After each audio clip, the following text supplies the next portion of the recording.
Trump knows what they would have done if they had this power, and it's going to be one of us. And you brought up the bounty system here, which as soon as you said that, it just reminded me of the reporting that we've done here and talked about the DIA app in Ukraine, which was really sort of the USAID rollout of the tracking app that they would use in Ukraine to rat on your neighbor. Like, you're basically able to go right inside the digital, boom, oh, my neighbor is, might have a Russian flag in his living room, or might be doing something that I want the SBU to come and check on. Like, I know that sounds like, oh, that's a bridge too far. That would never happen in the United States. But then here you go revealing these documents. So I don't see it too far away now that we have all this Palantir involvement and everything else that's coming under the digital surveillance in the United States.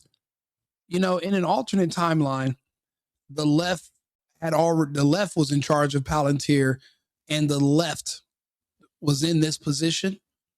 Trump knows what they would have done if they had this power, and it's going to be one of us. And I'm glad that Trump chose us over them. This isn't the time to be nice. This isn't the time to be considerate. We are in a time of war. We can't consider everybody's religions, everybody's opinions. No. Go somewhere else and go try to change their way of life.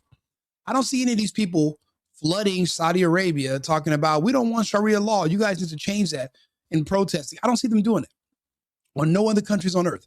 But yet they come to the United States, and everything about us they hate and want to change. Even the ones who are from here, and this is the only way of life they know. But they're taught to be adversarial to our way of life, even though this is where they're from too. Where does that lead? There are people, yes, you have citizenship. Yes, you speak English, but we're not the same type of American. There are people who, again, protect pedophiles, and there are people, those of us who hunt pedophiles.